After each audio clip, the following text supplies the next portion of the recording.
The council chamber stretched vast and cold, its walls built from materials older than human civilization. Ambassador stood at the speaker's platform, her hands gripping the sides as she presented Earth's proposal for the 47th time. Around her, the 12-member races of the Galactic Council sat in their elevated seats, looking down at her like judges at a trial. "We ask again for access to the shared medical database," said, keeping her voice steady. "The plague on our colony world of New Sol has already killed 8,000 people. We know they encountered something similar 2 centuries ago. We're not asking for charity. We're asking for information that could save lives." Counselor, or a towering being with crystalline skin, let out what passed for a sigh among his people. The human representative speaks again of things she does not understand. The medical archives are reserved for civilizations who have proven their responsibility. Your kind has been part of this council for only 200 years, a mere heartbeat in galactic time. "People are dying," said, her composure cracking slightly. "Children are dying.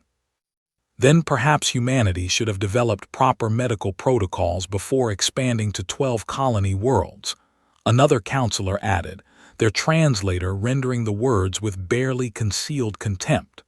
"Your species rushes forward without wisdom. This is why restrictions exist." The vote came swiftly, 12 against, 0 in favor. The same result as always, walked out of the chamber with her head high but her hands shook. In the corridor outside, Captain Han waited for her. He had attended the session from the observation gallery, watching the whole thing. "They didn't even consider it," said quietly as they walked toward the docking bay where his ship, the Perseverance, waited.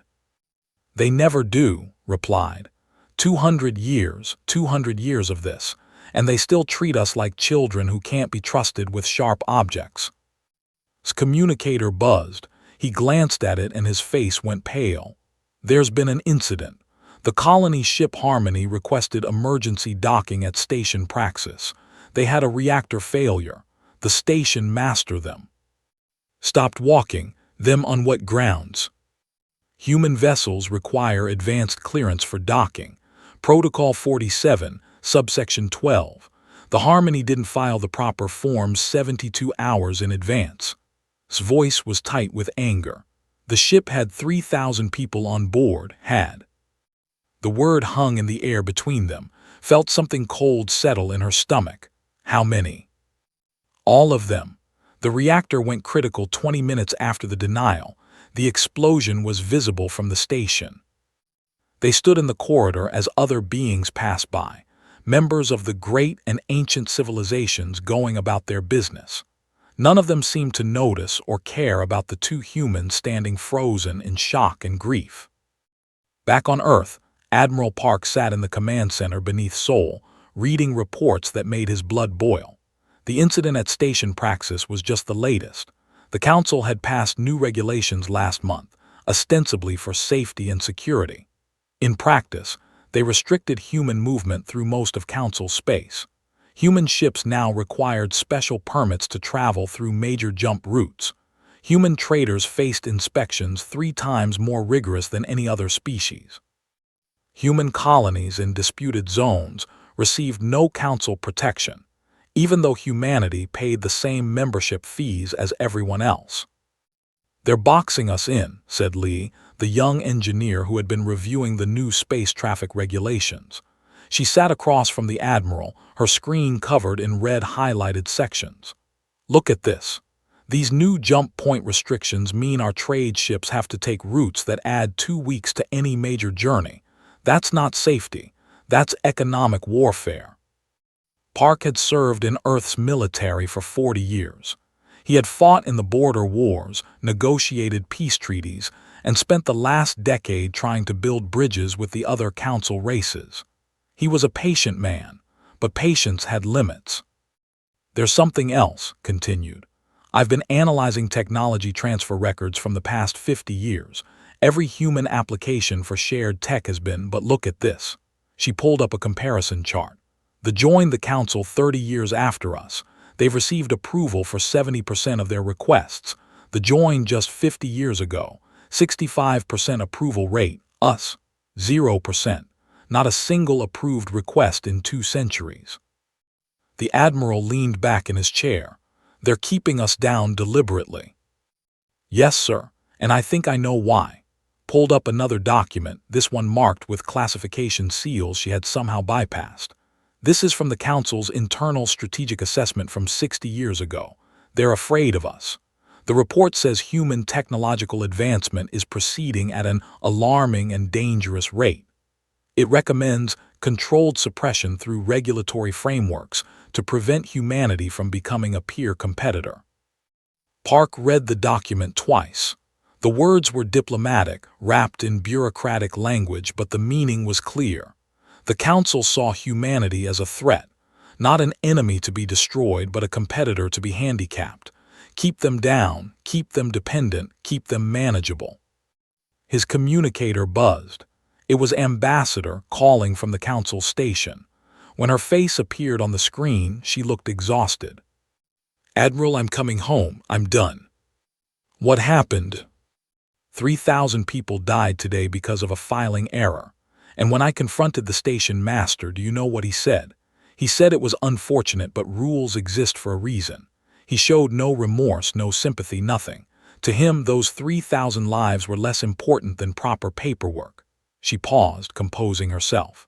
I've spent 20 years trying to make this work, trying to find common ground, trying to prove we deserve a seat at the table, but they don't see us as equals. They never have, they never will.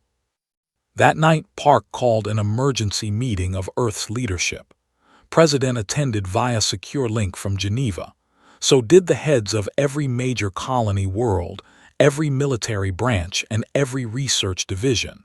The meeting lasted 6 hours. When it was over, the decision had been made. Not unanimously, but by clear majority. Humanity had spent 2 centuries seeking approval, seeking acceptance, seeking permission to be treated as equals. They had followed every rule, submitted every form, attended every session, and paid every fee. And they had received nothing in return but contempt, restrictions, and dead children floating in space, because proper forms had not been filed. Captain Han received his orders the next morning. Begin preparing for immediate withdrawal from all Council facilities and stations. The message was brief, but the implications were enormous. After 200 years of trying to belong, humanity was about to walk away.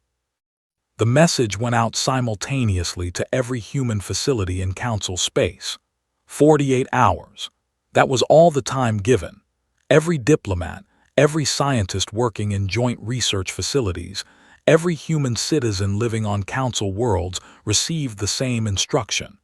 Pack what you can carry and report to the nearest human vessel for immediate departure. Captain Han stood on the bridge of the Perseverance, watching his screen fill with acknowledgement signals. From the research station orbiting Prime, from the trade outpost near the shipyards, from the embassy on the Council itself. One by one, humans across the galaxy confirmed they had received the order. Sir, we're getting questions, his communications officer said. People want to know why. They want to know if this is temporary. Tell them we'll explain everything once they're aboard and safe, replied. Right now, speed is what matters. On Prime, Doctor moved quickly through her laboratory. She had worked here for 12 years, conducting research into advanced propulsion systems under the Council's science initiative. At least, that was the official purpose. In reality, she and her team had been working on something else entirely, something the Council could never know about. How much can we take? Asked her assistant, a young researcher named. Everything that matters, said, pulling data cores from the secure server. The hardware is replaceable. The research is not. She had been careful over the years, keeping the most important work on isolated systems that the Council's monitoring software could not access. Project Prometheus, they called it. Years of human innovation, developed in secret, away from Council oversight. The station master appeared at her laboratory door, his crystalline features somehow managing to convey confusion. Doctor, what is happening? We received notice that all human personnel are departing. Surely there has been a mistake." "No mistake," said, not looking up from her work. "We're leaving." "But your research, the propulsion project, you're 3 months from a breakthrough." Smiled. "We had the breakthrough 8 months ago. We just didn't tell you." She sealed the last data core into a secure case. "Thank you for the use of your facilities. Send the final bill to Earth." Across the galaxy, similar scenes played out. Humans working in council facilities quietly gathered their real work, the projects they had kept hidden, the innovations they had developed without permission. For 200 years, they had asked for access to council technology. For 200 years they had been, so they had stopped asking and started building. Colonel led the extraction team at the Council Military Research Facility on Garrison 7. This one was delicate. Humans technically were not allowed in military research positions, and his people had been consultants for the past decade. They had learned a lot in that time. More importantly, they had taught the council nothing. "We have a problem," one of his team members said. "The counselors are demanding an explanation before they'll authorize our departure clearance." Checked his weapon, a human-designed plasma rifle that performed better than anything in the council arsenal. "Then we leave without authorization. Are the shuttles ready?" "Yes, sir." "Then let's go." The council guards at the facility entrance moved to block their path, kept walking. "Stand aside, we're leaving." "You cannot leave without proper clearance forms," the guard said, a warrior carrying a heavy energy weapon. "Watch us." The standoff lasted 30 seconds. The council guards had weapons, but they also had protocols and procedures. Humans apparently did not. When teams simply walked past them toward the waiting shuttles, the guards did not fire. They were not authorized to use lethal force over missing paperwork. Back on Earth, Admiral Park coordinated the largest human logistics operation in history. Hundreds of ships, thousands of personnel, all moving at once. The council's bureaucracy was slow and rigid. Humanity was neither. Lee worked in the secure facility beneath the Gobi Desert, where Earth's most advanced research took place. The Jump Gate project had been theoretical for decades. Not anymore. She watched as the massive ring structure powered up for the first time, its surface rippling with energy. "This shouldn't work," her colleague said, staring at the readings. "We don't have access to the council's jump gate technology." "We don't need it," replied. "We figured it out ourselves. Different approach, same result." The gate stabilized, creating a doorway through space itself. Ready for first test jump. A probe launched through the gate and emerged 17 light-years away, exactly where the calculations predicted. Then it jumped back. The entire round trip took less than 3 minutes. The council's gates required extensive preparation and coordination. The human version required a destination and a button press. "How long until we can build more of these?" Admiral Park asked when sent him the test results. "We have 6 more in production. They'll be operational within a month." "Make it 2 weeks." On the council, Ambassador packed her belongings from the embassy. 20 years of her life spent in this building, trying to make them listen. She left most of it behind. There was only one thing she took, the voting record from every council session where humanity had submitted a proposal. 200 years of unanimous rejections. She wanted to remember. Representative Shin coordinated with the colony worlds. Humanity had 12 settled planets outside the Sol system. All of them were in sectors the Council considered unimportant. No strategic value, no rare resources, no military significance, which was exactly why humanity had been allowed to settle them. The Council had not wanted humans in their prime real estate. "What if the Council retaliates?" one colony governor asked during the emergency conference. "With what?" Shin replied. "They've already restricted our trade, us technology, and isolated us politically. They have no leverage left except force, and they won't use that. They're not warriors, they're bureaucrats." 48 hours after the order went out, the last human shuttle departed from Council space. Not a single person was left behind. Diplomatic facilities stood empty. Research laboratories were cleared out. Trade offices were abandoned. 200 years of human presence in the galactic community simply vanished. The Council's response came 3 days later. A formal statement expressing disappointment and confusion at humanity's hasty and ill-considered withdrawal. They graciously offered to discuss humanity's concerns if Earth would send representatives back to the Council chambers. Admiral Park read the statement and laughed. It was the first time his staff had heard him laugh in months. "They still don't understand," he said. "They think we're having a tantrum. They think we'll come back asking for forgiveness." "What do we do, sir?" asked one of his aides. "Nothing. We ignore them and we build." He pulled up a star chart showing human space. 12 colony worlds connected by new jump gates, defended by ships using new engines, powered by technology the Council did not know existed. They wanted to keep us small and dependent. Instead, they gave us 200 years to prepare for this moment. Far from Earth, in the border regions where the galaxy's edge met the void, something else was moving. Sensors on human colony ships detected unusual energy signatures, strange vessels that did not match any known design in the Council database. The reports filtered back to Earth, but with so much happening, they were noted and filed for later analysis. Later would come sooner than anyone expected. The threat from the outer rim was not theoretical. It was real, it was massive, and it was coming. The Council did not know it yet, but humanity's sensors, positioned in places the Council considered worthless, had already spotted the advanced scouts of the swarm. The Council fleet arrived at Threshold Station with all the ceremony and arrogance of power unchallenged for. 30 warships, gleaming and massive, arranged in perfect formation. They had come to escort the wayward humans back to their proper place in the galactic order. Captain Han watched them approach on his display screen. Behind him, 12 human vessels held position near the station.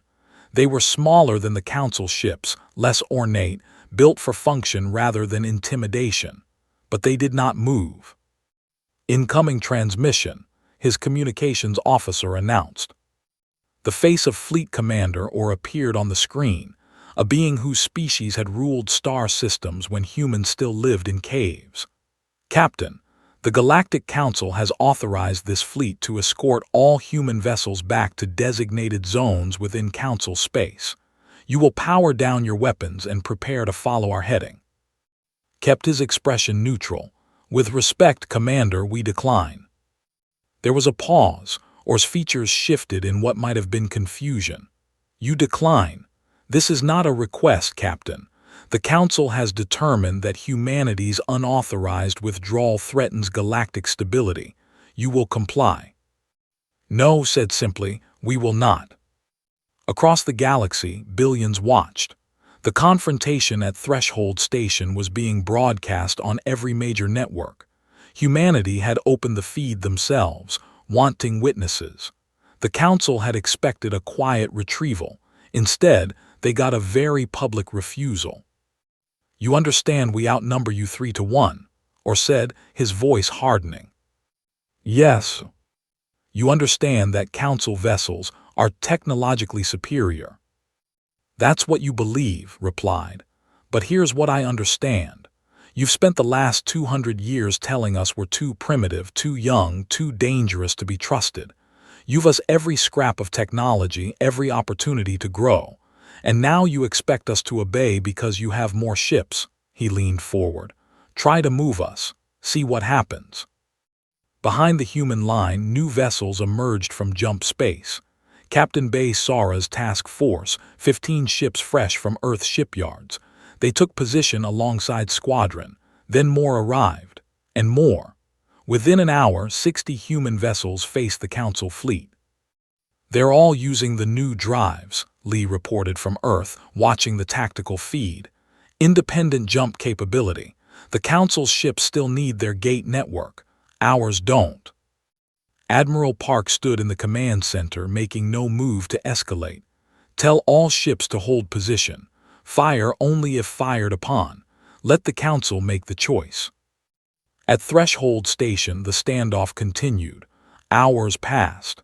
The Council fleet did not advance. The human fleet did not retreat. In the silence between them, something fundamental had shifted. For the first time in galactic history, someone had said no to the Council and meant it. The Counselor watched the broadcast with growing unease. He was old, even by his species standards, and he had served on the Council for 3 human generations.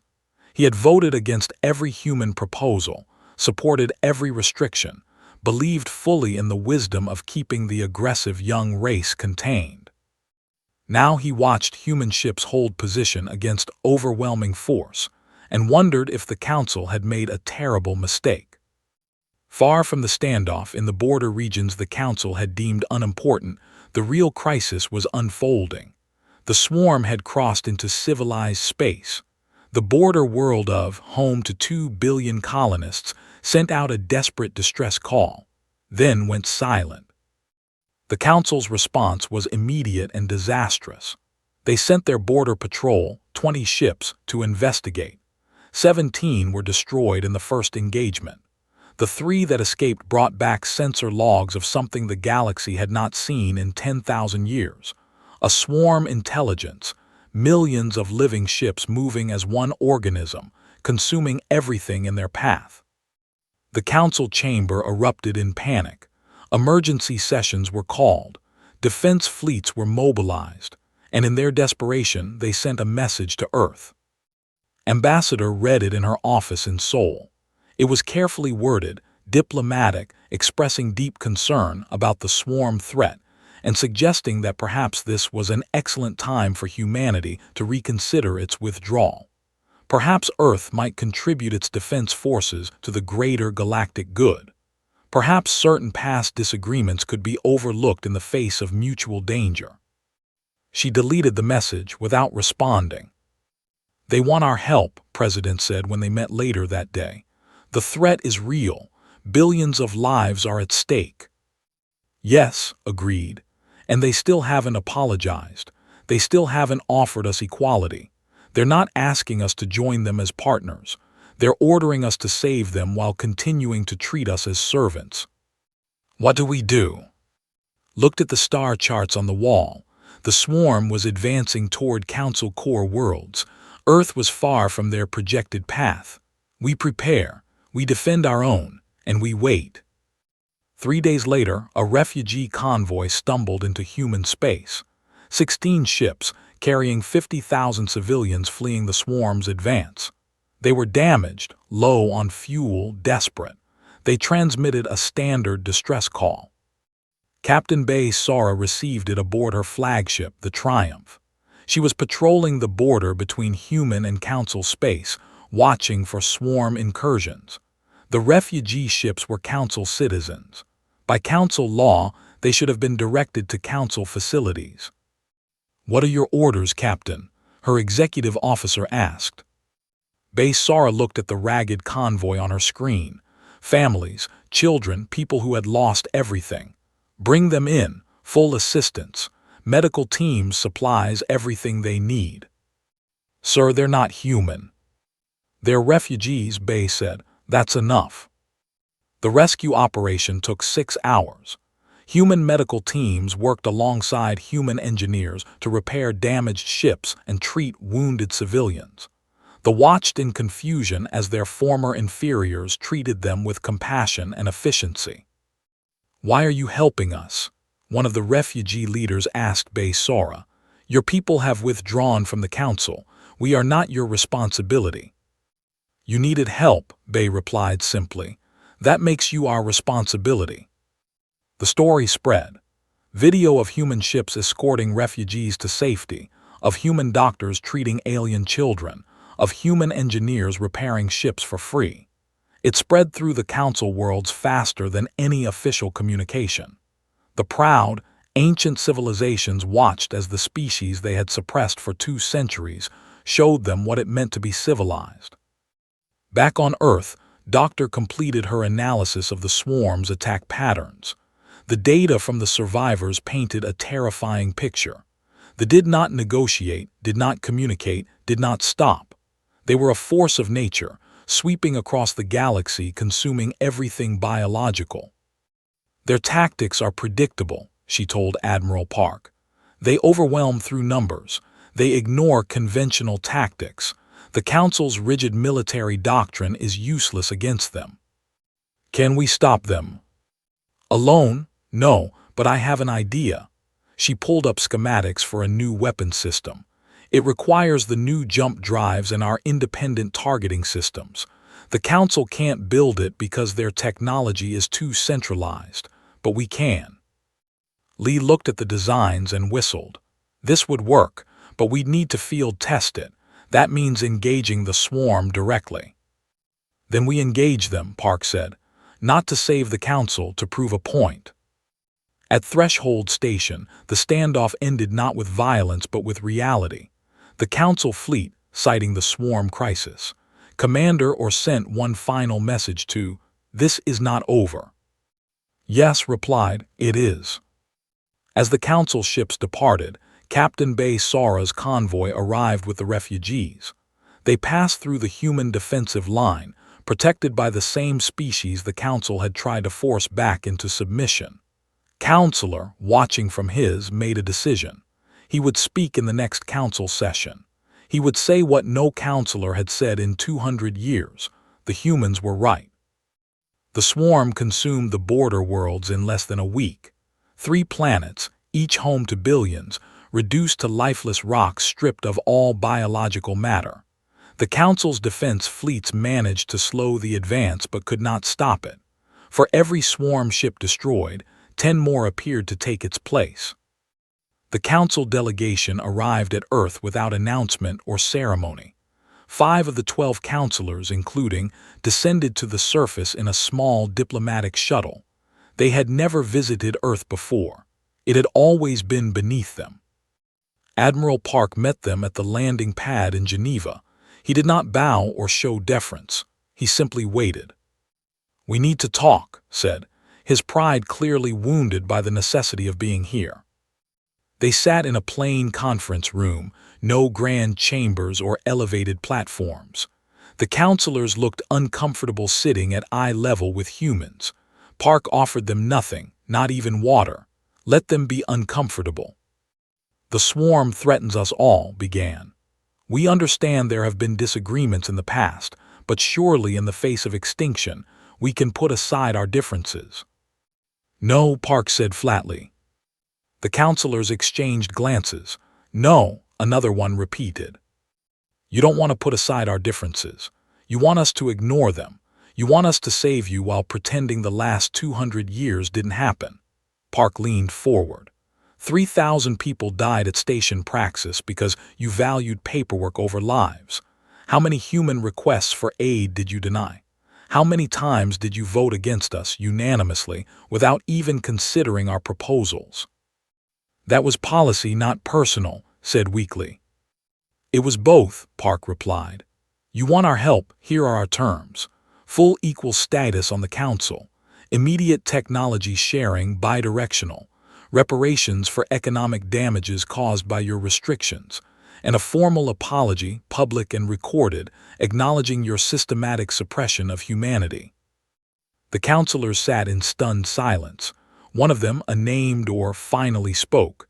"These terms are unacceptable. You would have us humiliate ourselves." "Yes," Park said, "the way you humiliated us for 2 centuries. Now you know how it feels."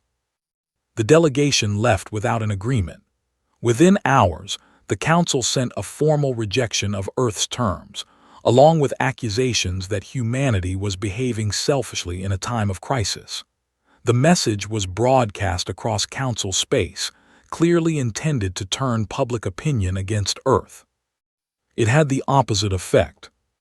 On the colony world of, the refugees that Captain Bay Sora had rescued told their story. How human ships had appeared when Council vessels ignored their distress calls. How human doctors had worked without rest to save alien lives. how humanity had given freely what the Council demanded they earn. Similar stories emerged from other regions. Human ships patrolling zones the Council had abandoned, protecting colonies the Council considered indefensible, evacuating civilians, while Council military assets retreated to protect the core worlds. General Nam led the ground evacuation of Station, a mixed-species research facility in the swarm's path. The Council had ordered a full withdrawal 3 days earlier, but the evacuation was behind schedule. Too many people, not enough ships. The Council's solution was to leave them. Earth's solution was to send with the 4th Marine Division. "We have 48 hours before the swarm arrives," told her commanders. "That means we get everyone out in 36 and have 12 hours to run." They worked in shifts, loading civilians onto every available transport. Human soldiers carried children, helped the elderly, organized the chaos into order. When the Council's abandoned supply depots were discovered, had them opened and distributed. Food, medicine, equipment, all of it given to those who needed it. "General, the Council is demanding we return their property," one of her officers reported. "Tell them to come get it themselves," replied. "We're busy saving lives they left behind." Back on Earth, Lee completed the weapon system Doctor had designed. The Disruptor, they called it.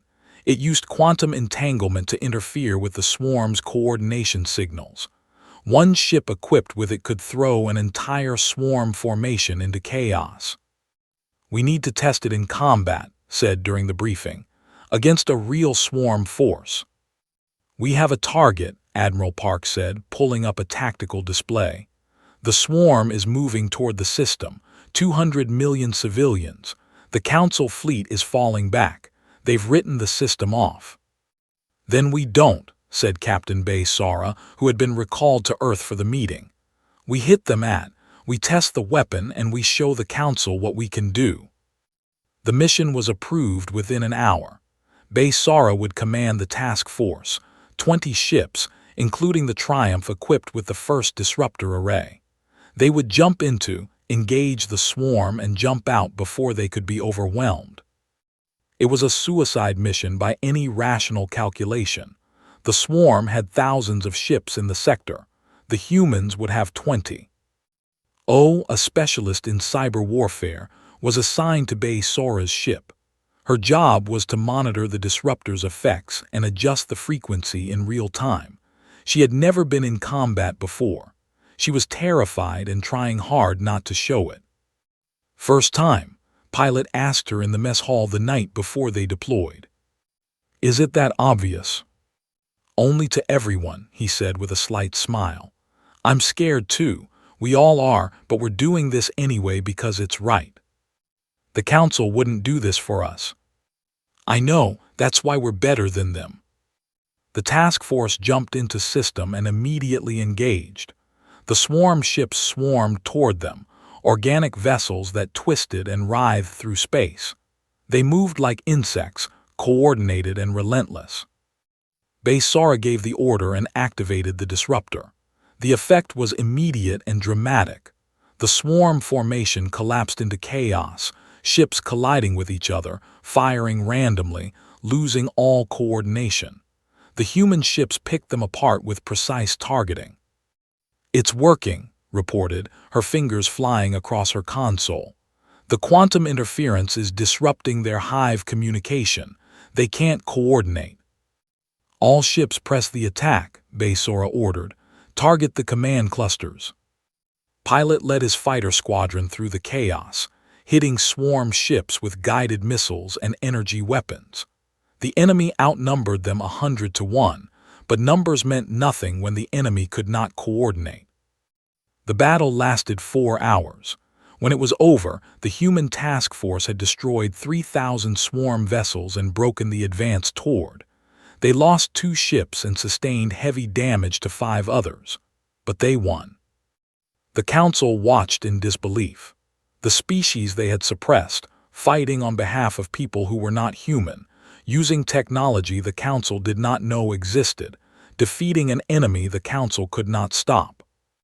President addressed the galaxy that night. His message was broadcast on every channel in every language. We did not fight to prove ourselves to the Council.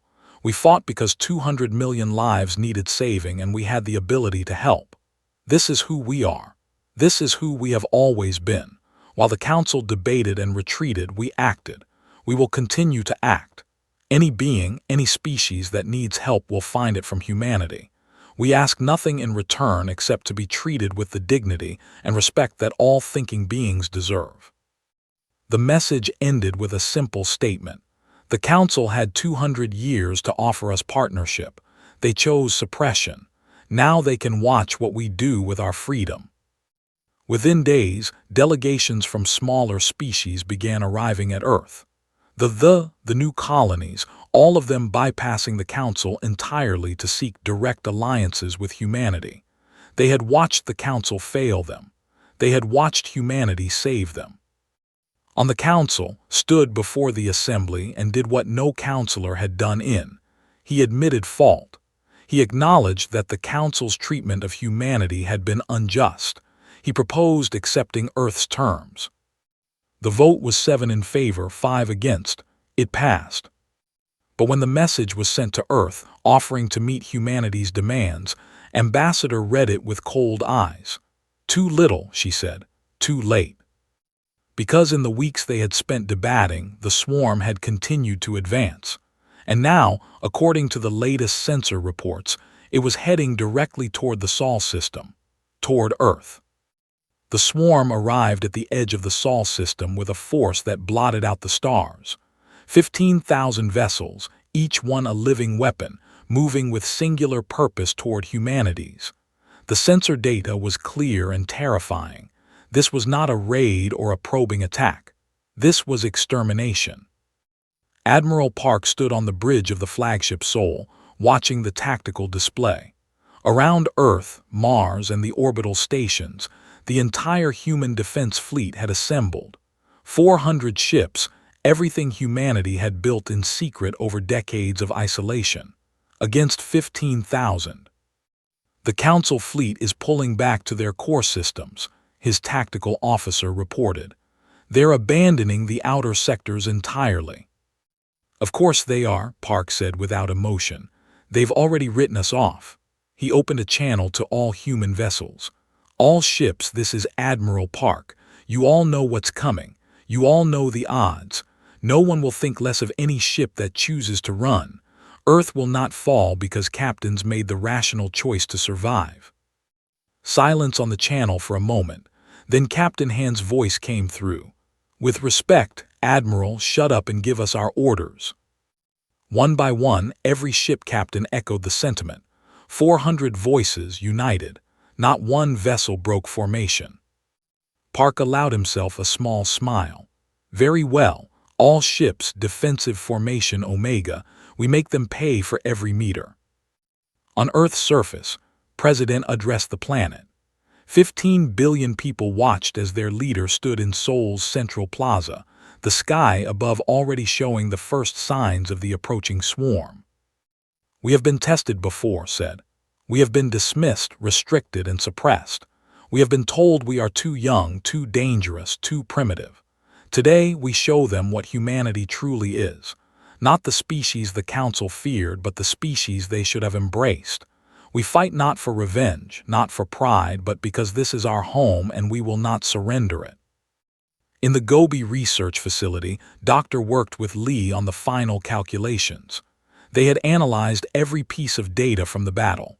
The disruptor worked, but one ship could only affect a small portion of the swarm at a time. For this battle, they needed something bigger. We can network all 400 ships together, said, her fingers dancing across holographic displays. Create a system-wide disruption field, but it will drain our defensive shields. We'll be vulnerable.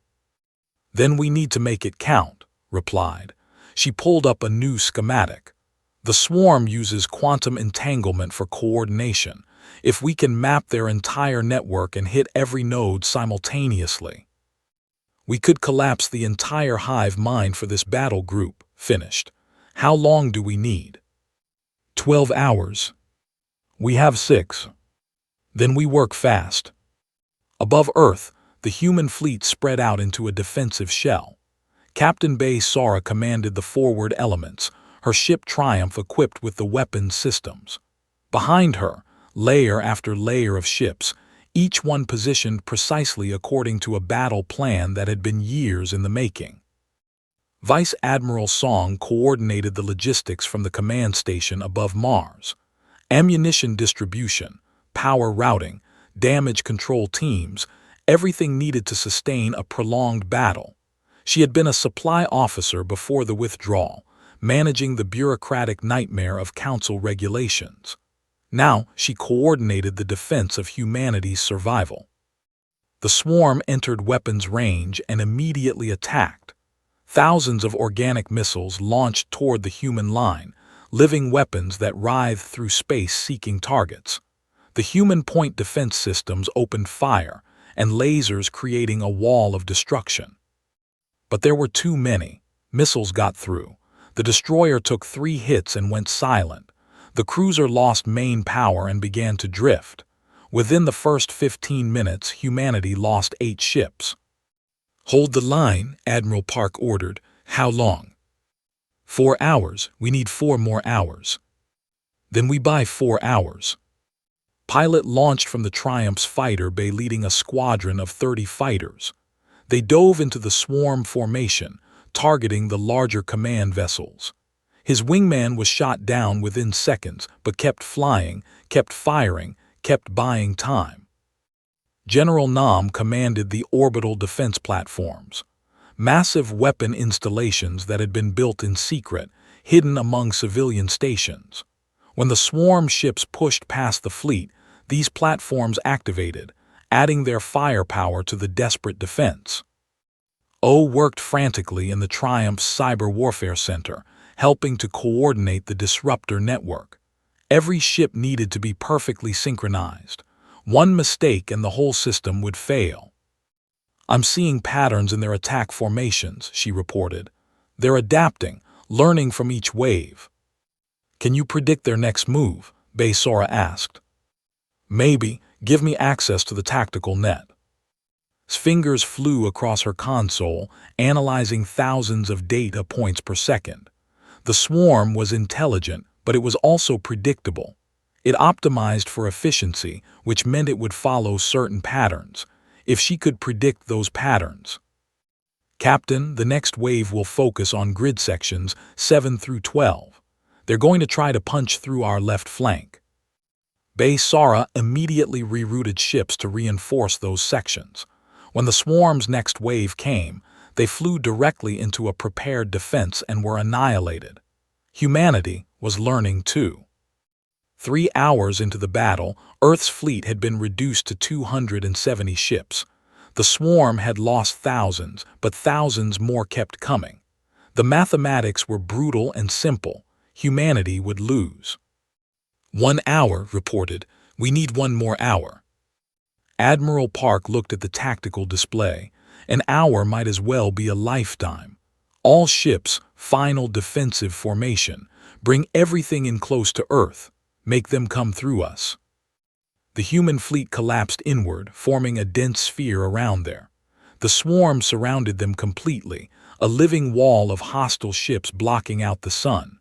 On Earth's surface, the sky went dark. Dr. Han, who had been studying the swarm samples from, made a discovery in the final minutes. The swarm's quantum communication network had a central hub, a massive vessel at the back of their formation. It coordinated everything. "If we destroy it, the entire attack force might collapse," she reported. "It's protected by 3,000 ships," Park replied. "We'd never get close." "Then we don't get close," Captain Bay Sora said. "We use the jump drives. Micro-jump directly to the target, fire everything, jump out." It was insane. Jump drives were not meant for combat maneuvering. The calculations had to be perfect or a ship could materialize inside an asteroid or another vessel. But it might work. "Can we do it?" Park asked.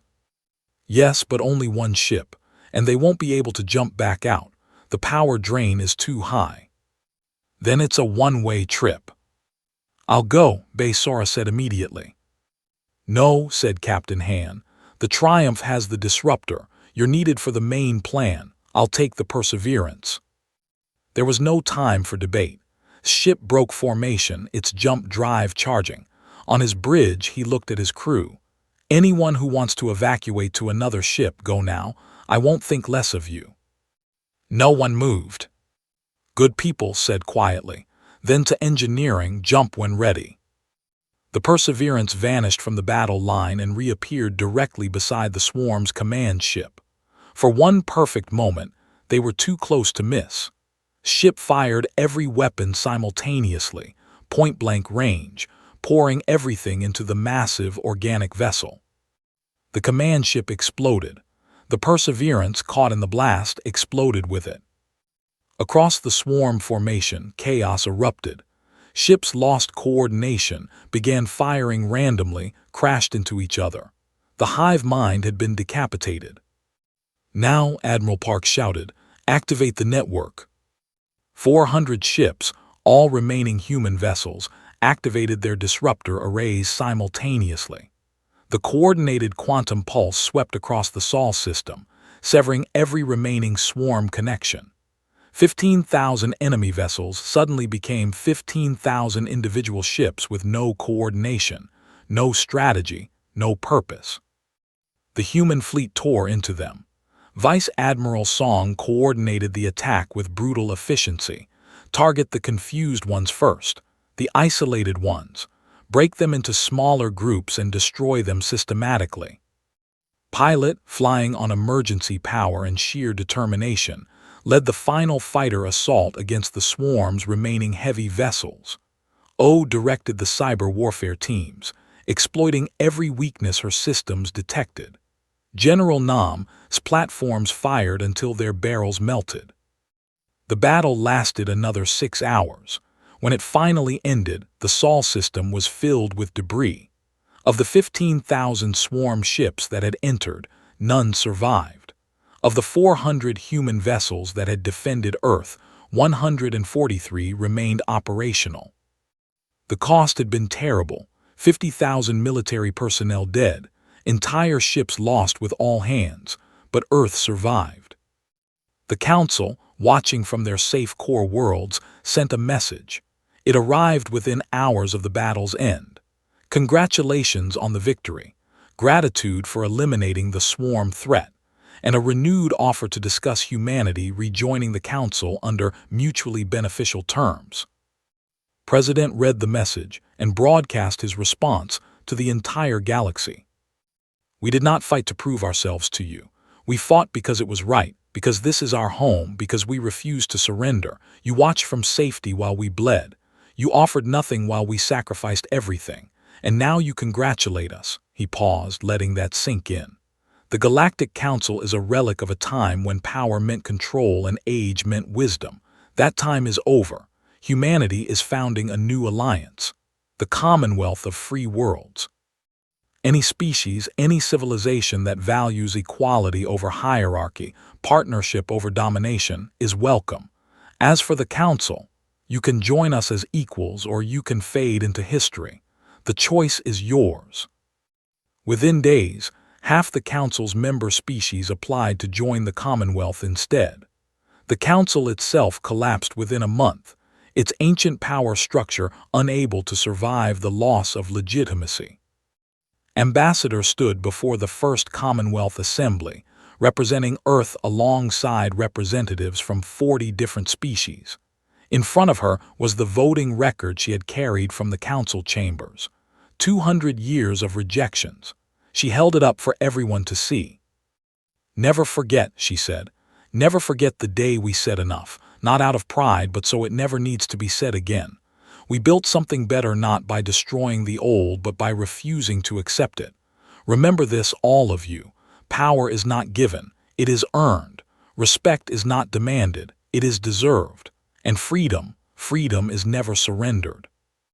The Assembly voted unanimously to establish the Commonwealth's founding principles: equal representation, shared technology, mutual defense, and absolute respect for the sovereignty of member species. Everything the Council had humanity, the Commonwealth guaranteed for everyone. On Earth, in the memorial park built to honor those who fell defending the planet, a single monument stood. It listed every name of every person who died in the battle. At the base, a simple inscription. They said enough.